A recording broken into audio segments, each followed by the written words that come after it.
Hello and welcome to the JSA studio. I am your host, as always, Nathan, and today I'm coming at you with my Week 5 predictions for the Big Ten. We're going to go game by game and predict a winner with scores for the first time this season for each and every game of the Big Ten slate and some out-of-conference matchups as well. But before we get into all of that, it's at this point that I am going to ask you to like, comment, and subscribe. It would really help out the channel if you did. And now with the intro done and out of the way, there's only one thing left to do, and that is to get started by starting with USC versus Illinois. And this matchup here, USC at Illinois, is kind of interesting, but only on what I like to call a narrative level, as opposed to like a schematic football level. This game, USC is coming to what I think is the Central Time Zone down there in Springfield, Illinois, but a little bit of a travel for USC. Illinois coming off of an embarrassing performance against Indiana. The line for this game is USC minus 6.5. Okay. And that's very interesting because basically every computer model that I've looked at has USC winning by a lot more than 6.5. All right. Over under for this game is 60, so I think it's going to be a little bit higher scoring. It'd be 30 points for both teams plus one, effectively if you wanted to get the over, well, being a little bit, as little as possible. But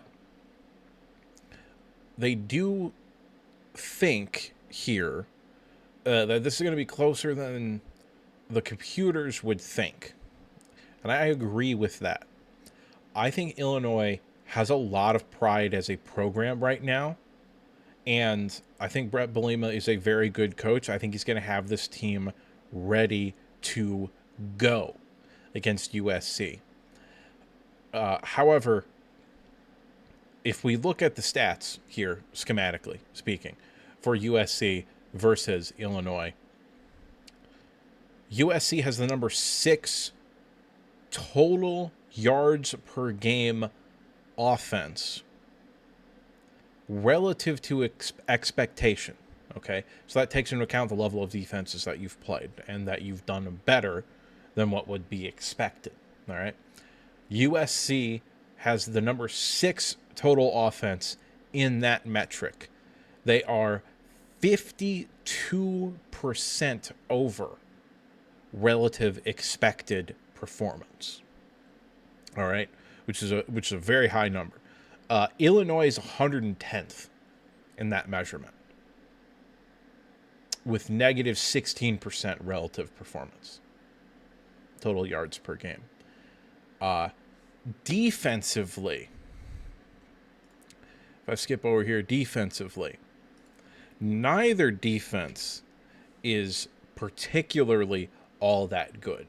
USC is 45th in that measurement with a negative 24%. So they're holding offenses to 24% less than what is expected of their offense so far this season. And Illinois is 55th in that metric. All right. So this has the feeling of a USC blowout. But I personally just can't get behind the idea that Illinois, who is ranked, you can argue about whether they should be ranked or not, but whatever. They were in the top 10 last week. They've got a lot of pride as a program. They've got a real football coach. It would not surprise me if Illinois won this game. But I am not predicting Illinois to win this game. I'm gonna take USC by the score 35-28. Okay, I think Illinois is going to come out They're going to play hard. They're going to play with pride and conviction, and it's not going to be enough because I think USC is just too good offensively. This game could be, 42 to 35. It could be even higher scoring than that. I mean, the metrics think USC is going to score 63 points in this game. So who knows? All right. Who knows? But I do think ultimately when it comes down to it, I do think USC is going to win this game. I think they're the better team. And I think they have a better matchup as well. I think the offense is too good for Illinois to be able to make up for it. They don't have the talent at the wide receiver position like they did last year. So because of that and all the other reasons that I mentioned, once again, I'm picking USC to win by the score 35 to 28. The next game up here on the docket is Rutgers heading a little bit out west to Minnesota. This game has a line of Minnesota minus 4.5. The over-under is 51 and a half, which I think is low. I do not think these defenses are as good as being presented. I think also I think the offenses are maybe a little bit better than one might expect here. When it comes to actual offenses here, Rutgers has the 25th best offense versus expectation so far this year, with 29% more yards than expected. And Minnesota actually has the 45th best offense in college football so far this year, with plus 9% over expected. Defensively, neither of these teams are particularly good. Minnesota is 59th with a negative 10% yards expected, and Rutgers is in the hundreds. Let me double check that real quick. 127th with a 100% increase in yardage expected, meaning teams are getting about twice as many yards as their offense would be expected to make against this Rutgers defense. So yeah, this is a tough matchup. Again, I like Rutgers. I've got a soft spot for the program. I love Greg Schiano. I think he's a great football coach, and he's turned Rutgers into a respectable program. But they're not going to win this game. They're not going to win this game. I got Rutgers 21, Minnesota 31. I think this is a bad matchup. I think Minnesota is going to be able to move the ball.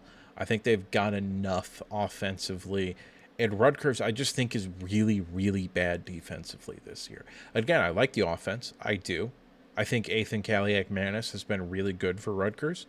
Could be a revenge game against Minnesota. I don't know. Not what I'm predicting though right now. I can't get behind Rutgers right now. They broke my heart last week against Iowa, and maybe that's bleeding into this score prediction here a little bit. But I've got Rutgers at 21, Minnesota 31. So I think Minnesota covers, and I think they hit the over. And we got the big one up next here. Ohio State at Washington. Yeah, this is the big matchup of this week for me, at least inside the Big Ten. I mean, there's a big one later, but this game here is more to my tastes of how I want to watch football. This game's a lot closer than I think people want to talk about it being a lot closer. This is a game that I've had circled for Ohio State literally since last year, okay? Because I had a pretty solid view and take on what Washington was going to be this year in the preseason. I've been pretty accurate about them and what they were going to be this year, okay? I believe in Washington. I like Ohio State. My main contention with this game here. Well, actually, before we get into that, the line for this game is Ohio State minus 7.5 over under 52.5. So I think it's going to be kind of low scoring, which I tend to agree with. But my main contention with Ohio State is that they have not faced a competent offense. They just have not. They have not played an offense like Washington's. And they might not again this year. I'm just being honest with you. I think Washington, because I don't think they play USC. Washington has potentially a first-round talent at wide receiver, potentially a first-round talent at running back, and a quarterback with a whole lot of talent. I don't know about first round, but he's not coming out this year, so that's the conversation for later periods of time. Offensive line play has been very solid for Washington this year, and the defense has been competent. All right. And when you have an elite offense like Washington has, a competent defense that's just going to be average and isn't going to be a liability, is the difference between making the playoffs and competing for a national championship and just being a team that scores a whole lot. Okay. Their defense so far this year has not looked inept, speaking about Washington here. So even though I think Ohio State's going to be able to move the ball, even though I think Ohio State's going to be able to put up points, I think Washington's going to be able to do that as well. Now, when you look at the metrics for these games here, it is a little bit interesting, all right? When we look at total offense for both of these teams here, okay, Ohio State is 12th in the country in total offense versus expectations, with them getting 44% more than what is expected. All right. Washington is 8th in the nation in total offense versus expectation, with them getting 49% more than what is expected. Now, in total defense, Ohio State is ranked 6th. All right. Versus expectation. Again, this isn't just total defense, generally speaking. Their total defense, they are ranked 6th. Now, they have not particularly played a competent offense. All right. Texas has done better against teams that I think have inflated their numbers a little bit, but I think Texas straight up, flat out, straight out has a bad offense this year. I don't think that's a good football team, at least in terms of the offense. The defense is probably very good, but I don't think the offense is very good at all for Texas. I think you play Ohio, and it's a different level of competition. I don't think this defense has been tested, particularly at all, because Texas showed no ability to push the ball down the field at all. There was no threat of going deep, all right? Washington's going to stress this defense. The quarterback can run, elite running back, elite receiving core, very good offensive line. Washington is going to press this defense. Now, I think the defense is very, very talented. I think the defense is very, very good. Right now, I think the metrics are a little bit overinflated, okay? Because when we look at the individual rankings here, passing defense per game, Ohio State is 6th versus expectation, with negative 44% being put out there. But when we look at rush defense, they're 22nd. All right. And I think that is inflated as well. I think Ohio State might have some problems on the defensive line this year. Okay. Which is not necessarily an unexpected outcome, given the fact that they lost, I think, four starting defensive linemen that all got drafted in the NFL draft. Fairly high, too. Tyleik Williams went in the first round to my beloved Detroit Lions. JT Tuimoloau went in the second round. Jack Sawyer went in the fifth round, and I think, or fourth round. And then I think Hamilton went in the fifth round. Could be wrong, though. I don't remember. But 4 high-quality defensive linemen, NFL-quality defensive linemen, gone out the window. And yes, you've got talent out the ass. I think the defensive line is probably one of the top 10 best units in terms of talent in the country, without a doubt. No doubt in my mind.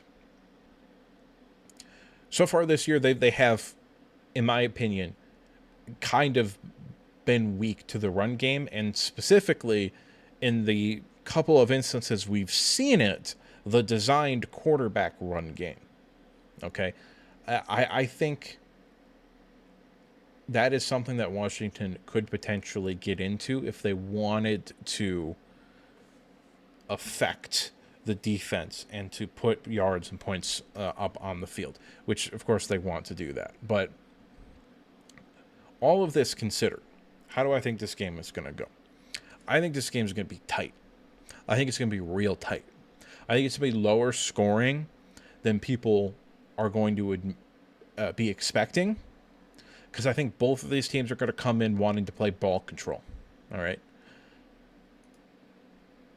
I've got Ohio State winning, but I think it's close, man. I really do. I think this has the potential to be a program-defining win for Jedd Fisch at Washington. All right. I think Ohio State is going to win this game, and it's either going to be a very, very close win or a Washington blowout. This could end up being like that Purdue game from all those years ago with Jeff Brom and Rondale Moore, where Ohio State came in, first real road test, Washington much better at home than on the road. But I don't necessarily believe that. I think Ohio State's going to win this game. I think when it comes down to it, Washington just doesn't have the defense to be able to get the stops when they'll need to be able to get the stops. Look at some. But I think this might end up being a game where Ohio State only has 9, maybe 10 possessions on offense, and that's it.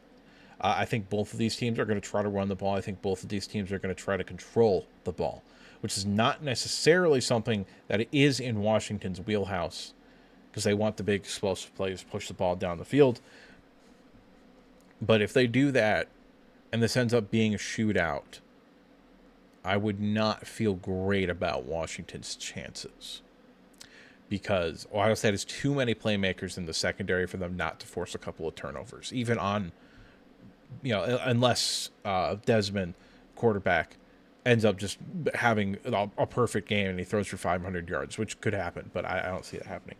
Either way, I am officially predicting Ohio State to win this game, but I think this is a closer matchup than a lot of people are talking about. I think a lot of people are just kind of, check mark. Ohio State's going to win this game, and I don't necessarily believe that is the case. Moving on here to Indiana at Iowa. This is a game that could potentially end up being a little bit of a letdown for Indiana. Big win against Illinois last week, obviously. Now you're going on the road to an Iowa team that is always going to play tough and try to, keep the game low scoring and all of that. Indiana is favored by 7.5. The over-under is 48.5, which is very low considering the kind of offense that I think Indiana has this year. If we look at the numbers, total defense per game versus expectation, Indiana is ranked number 5 in that metric. Iowa is ranked 16. Okay? So Iowa defense, not the same that it has been for the past couple of years. And when we look at total offense versus expectation, boy, oh boy, it's kind of rough. All right? Iowa is ranked 111th in that category with 21% less yards than would be expected. Okay, that's horrible. Indiana is 5th.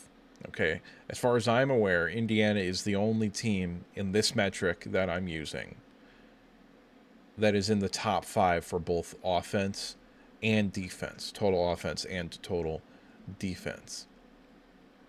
Missouri used to be in there. Missouri actually fell to 7th in total defense after this past week.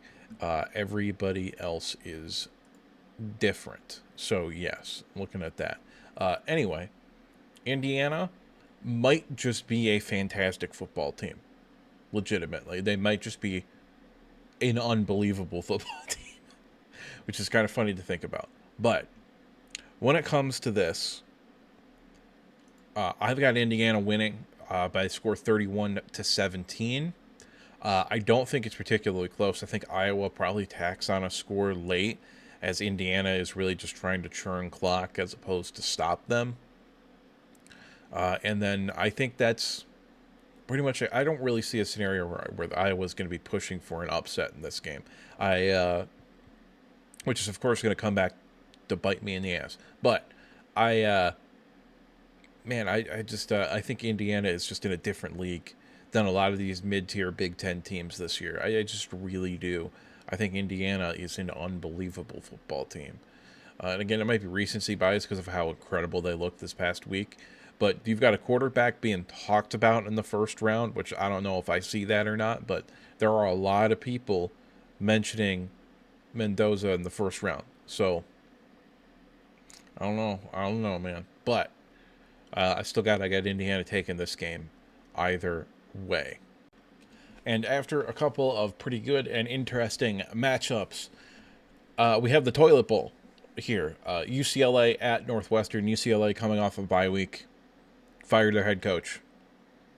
Northwestern likely going to follow suit at some point here, either at the end of this season or maybe afterwards. But that's just me. I don't know if they're actually going to fire him or not. Remember when they fired Pat Fitzgerald for no reason? It came out that all that shit was just made up. You remember that? I remember that. That was crazy. Anyway, UCLA versus Northwestern. Northwestern is favored by 6.5 at home, over under 44.5. Very low total.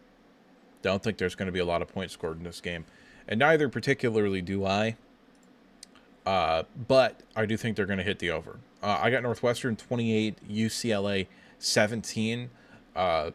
I just, maybe UCLA can come out and be a different team and they can have a competent offense because they've got talent on offense. So they hypothetically should have a talented offense, but they don't. But I can't go based off of what I haven't seen. So I've got UCLA 17, Northwestern 28. And finally, we have the big matchup of the weekend. Probably in college football. It's probably the most important and biggest matchup in all of college football this weekend. However, I think that this game might end up going an unexpected way. Okay?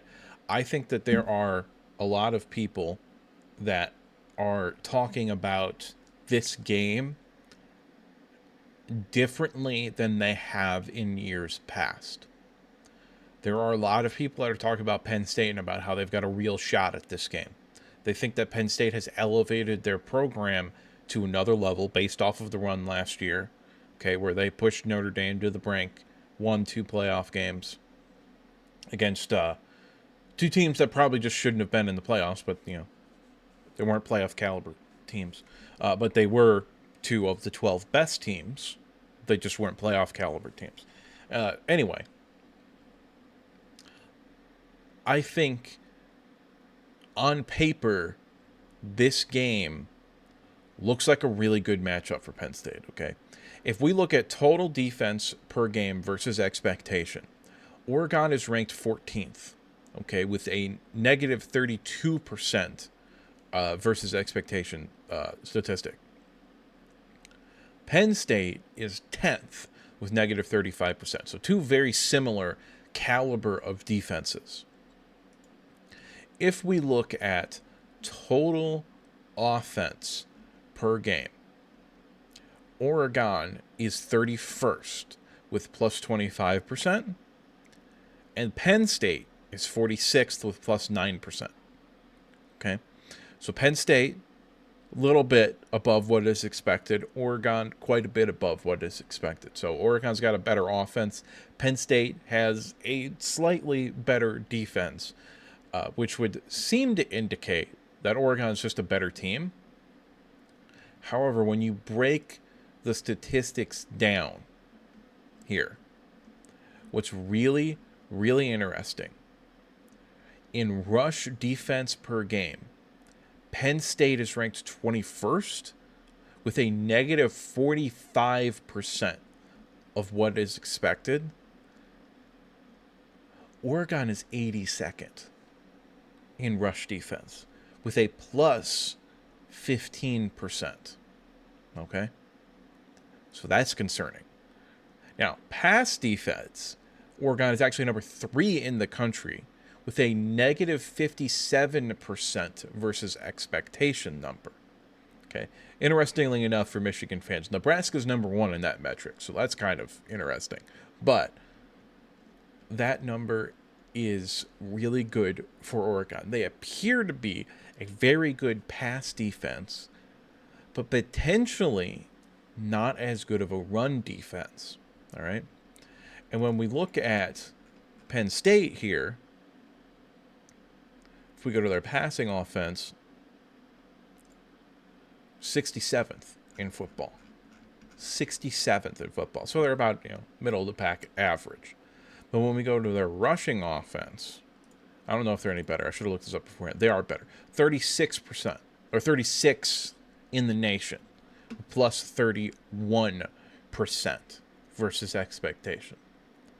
So the pathway to victory for Penn State in this game is run the ball, ball control,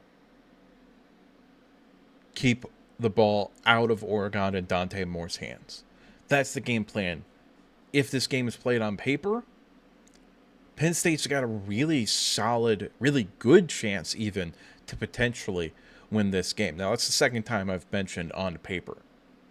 Games aren't played on paper, they're played on fields with real human beings and real head coaches. And because of that, I've got Oregon winning this game 24-21. I do not believe in James Franklin. I have not believed in James Franklin pretty much the entire time he's been the head coach. He doesn't win big games. Now, he's going to go 10-2, probably. I mean, fuck it. They might lose to Indiana. But they're probably going to go 10-2. If not worse, this year. And I don't know, man. I was happy to see Penn State get some wins last year. I thought that they were a very good football team. Drew Aller is very, very talented. He's probably going to get drafted in the first round based off of talent, his physical talent alone. But, man, he doesn't play like a first-round pick. I don't think the offensive coordinator is very good. I think the defensive coordinator, Jim Knowles, is. But I also think this is year one of a new defense. Also, I'm not sure Jim Knowles is that much of an upgrade or even is an upgrade over Manny Diaz in the way that that defense was playing the past few years under Manny Diaz. So I think he did a good job of replacing an elite defensive coordinator with an elite defensive coordinator, but I don't necessarily think it's an upgrade. All things aside, I do think Oregon wins.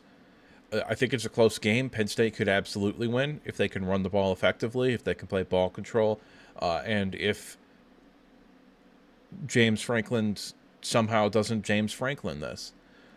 So, yeah. That's kind of my thoughts here on this last game here. Moving on, we're going to talk about the bye weeks and a couple of my out-of-conference picks here. There are 6 teams on the bye for the Big Ten this week. That is Wisconsin, Purdue, Michigan State, Maryland, Nebraska, and Michigan. No games this week for those teams. Entering today, I was an unbelievable 44-4 in my predictions this year. A lot of that is a bunch of cupcake games, and a lot of that is that I just kind of had a good read on some things. Like I was all over Indiana and Illinois last week, even though I was too sick to post my picks. 4 out-of-conference games here today. I've got TCU over Arizona, 31-17. I have Notre Dame over Arkansas, 45-38. I have Ole Miss pulling the upset over LSU, 20-17. I really like the way that Mississippi matches up against this LSU team. I think they've been extraordinarily overrated and overhyped, including by myself after that week 1 victory against a Clemson team that just sucks. They're not good. They're just not good. I think Ole Miss has got a fantastic opportunity to win this game here. And then finally, the other big matchup outside of Oregon and Penn State, we have Georgia and Alabama. And I've got Alabama winning this game. Alabama owns Georgia. I'll throw a score, 30-24. Alabama wins. I don't know. It's probably going to be higher scoring than that, but Alabama's going to win that game. I just got a real good feeling about Alabama being able to win that game because I don't believe in Georgia, and Alabama always beats Georgia. So that is all that I have for you today. It's at this point I would like to remind you to like the video if you liked it, subscribe if you want to see more content like this, and if you disagree with me at any point, or you just have something to say, go ahead and drop a comment down in the comment section below. And now, with the outro done and out of the way, there's only one thing left to say, and that's that I'll see you next time.